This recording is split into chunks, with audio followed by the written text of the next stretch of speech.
right, welcome back to the Homestand Show from 223. Bobby Conway of Bet99 joins us. Just found out your middle name is, do you want me to say it? Yeah, sure. David. It's a beautiful name. Thank you. Robert David Conway. That's like a strong name, you know?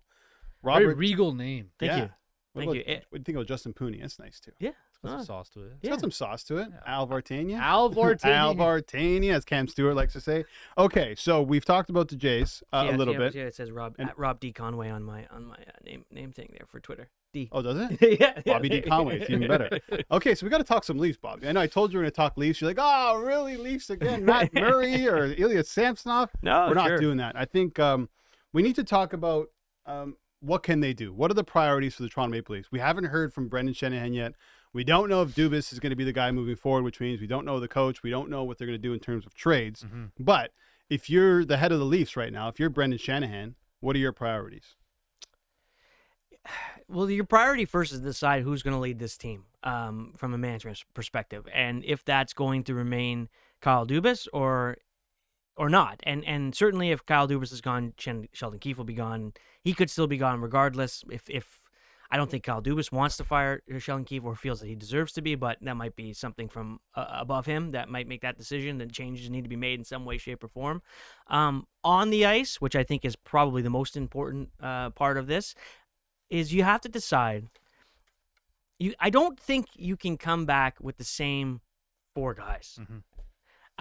And look, none of them necessarily deserve to be traded. None of in the sense of, you're a professional for 82 games of the year. That's what you're expected. That's what's in your contract. And all of those guys have proven to be very good and very professional in those 82 games. But obviously, you want to win, rounds, and you want to win Stanley Cups, and they have not been able to do that. Mm-hmm. So the question then becomes: do you think that a shakeup with one, two, or more of those players is necessary? The first thing you do is go directly to Auston Matthews, which I'm sure they've already done, and say, do you want to stay? If he says yes, sign him. Whatever, 13, 14 million, that has to be done. You can't move on from a 60-goal scorer, a Hart Trophy winner at his age, 25 years old or whatever he is.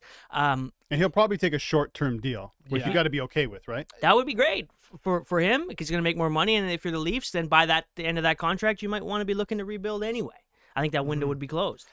I think the biggest key for the Leafs is Auston Matthews. Before management, before a head coach, before Brendan Shanahan, it's Auston Matthews, right? And what does he want? Does he want to play in Toronto? Does he want to remain here? Or does he want to try something else? Or does he want to move on from somewhere else? And then you can go about it through how you want to go about it. If he's wishy-washy, you got to ship him out of town. Well, he said he wants to stay, right? Yeah, so, he said his intentions are to stay, right? But what's he supposed to say, right? It really depends on the numbers. So the cap's going to go up $1 million next year. Yeah. Nathan McKinnon makes the most money in the league, AAV 12.6. Yeah. Behind him, McDavid 12.5, which means Matthews wants to be the next starts guy. I don't think it's going to be 13. 12.7. I think it's probably closer to somewhere in the 13 range. It starts at 13 for If sure. it goes higher than that, then I really think the Leafs need to think about, okay, well, we may need to move this guy, considering you have three other players who you have to make decisions on. One being John Tavares, $11 million, older guy, doesn't want to leave, has a full move, full no trade, and he also said this. I love it here. So obviously I made a commitment here for 7 years to be a Leaf, and I want to be here. So that's how I feel. And yeah, not a whole lot of excitement there from John Tavares, but by process of elimination, Matthews is probably going to stay, or at least should stay, short-term contract with a deal that works out for both teams. That means Tavares is not going to leave. I don't know. You're not eating money. No one's taking the contract, which leaves two men, Mitch Marner and Willie Nylander. Do you think about trading both? One, because you got to pay Nylander next season. You're going to have to pay Marner too. At some point, right. He's only got 2 years left on his deal as well, right?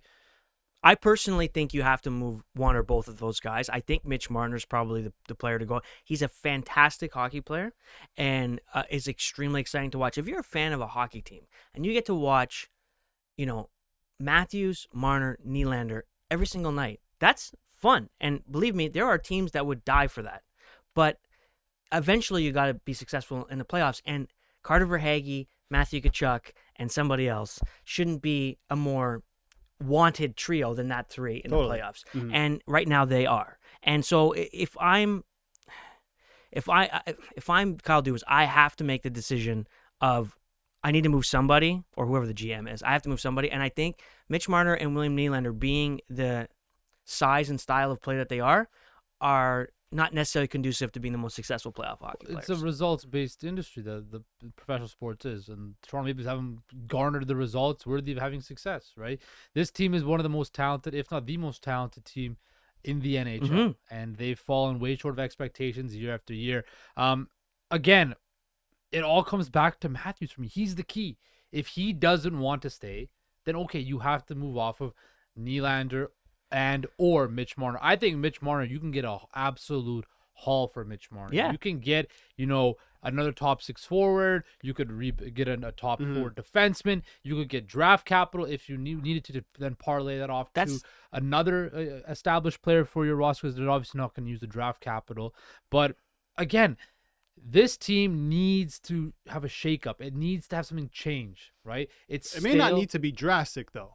I think you need to. You can't run it back with the same forward. Well, no, I'm not in the running back camp. But one of those big contracts has to go. And but that is a drastic change. Right. But back to Auston Matthews. I keep hearing, you should take a haircut, a bit of a discount.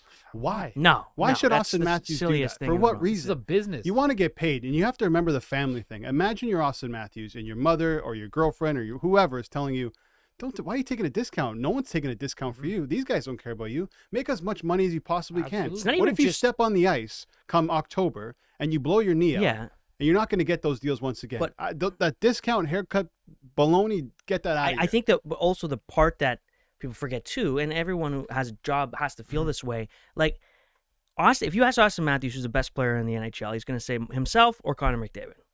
So in order to take a haircut, he's got to be not the highest paid player in the NHL.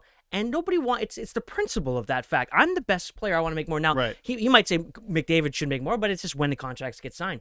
But when you go to work every day and someone else makes more money than you, that you think you're better at your job then, it annoys the crap out of you. Now, you can say, well, I'm only making $80K and he's making $13 million. That's not the point. It's a principle of being somebody who wants to be proud of what they do. I'm the highest paid person, and I should be the highest paid person because I'm the best at what I do. And that's what the agent will want too, right? Here's an interesting tidbit that we have to take into account is that Leon Draisaitl is not eligible to sign an extension, I believe, with the Edmonton Oilers. And again, people we know McDavid is the class of the NHL, right? But that Draisaitl-Matthews comparison, they're in that same echelon. If Draisaitl... Yeah. I don't think Draisaitl will get the 12-5 that McDavid's getting, or they might match contracts there.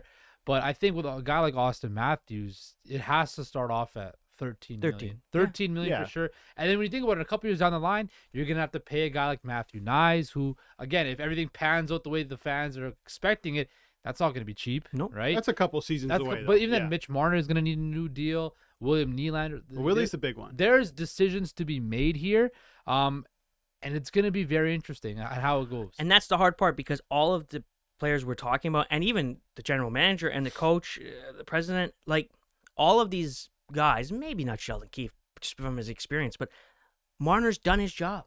Nylander's done his job. But as a job. Yes, because they get paid to play 82 games a year, and they're fantastic at it. And every single team would take those players immediately. And Kyle Dubas will leave Toronto and walk right into a GM's job somewhere else, because he's done a great job of putting together a regular season hockey team, which is your job. But you want to win Stanley Cups. That's the extra part of it. It is.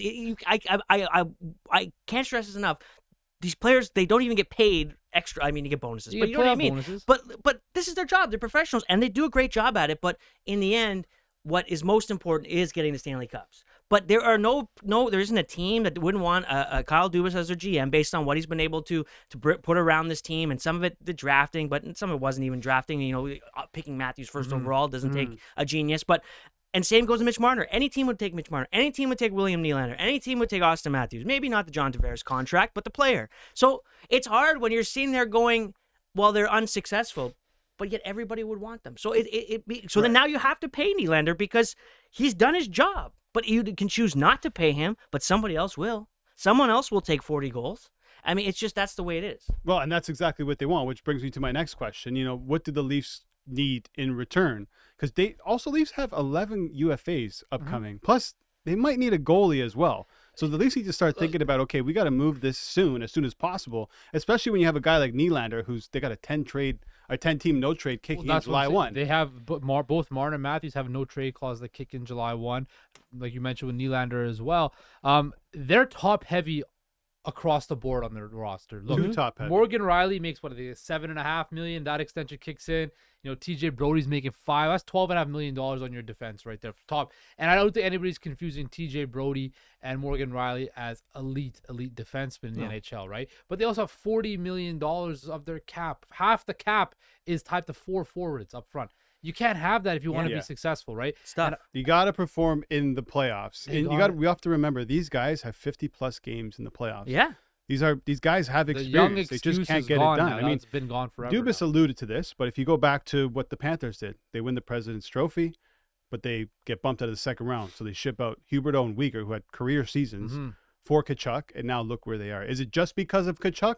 Probably not. A lot has to do with Bobrovsky and Paul Maurice, obviously. You can even go back to, was it Nashville, who traded Shea Weber for PK Subban? The next season they went to the playoffs, or to the Stanley Cup Finals. Yeah. So if the Leafs look at that, you can make a drastic change for the better for a Toronto Maple Leafs team. Yes. And thankfully for them, they have players, like you mentioned, in Marner and Nylander, that you can get a serious haul for. I think you can. Yeah. You think they get fleeced, though, in this market, knowing that other teams are like, well, they're looking to move these guys? I mean, it's hard to get dollar for dollar, or not dollar for dollar, but like, player for player back when you're dealing with someone like Matthews. The template was kind of set last year with that Tkachuk and Huberdeau trade. Like, Huberdeau was a 100-point scorer. Weegar was all of that as well. And I think that template, they can make a trade like that, get a star for star or something like that. That is the type of move you could make. I don't see you going to sell Marner for like nickels on the dollar. You're going to have to get a dollar for dollar trade like that. Yeah, 10 seconds left. We're running out of time. This was fantastic. Bobby Conway, Thanks, love guys. you as always. Okay, Cheers. coming up after the break, we're going to talk more hockey. We're going to preview the Eastern and Western Conference Finals.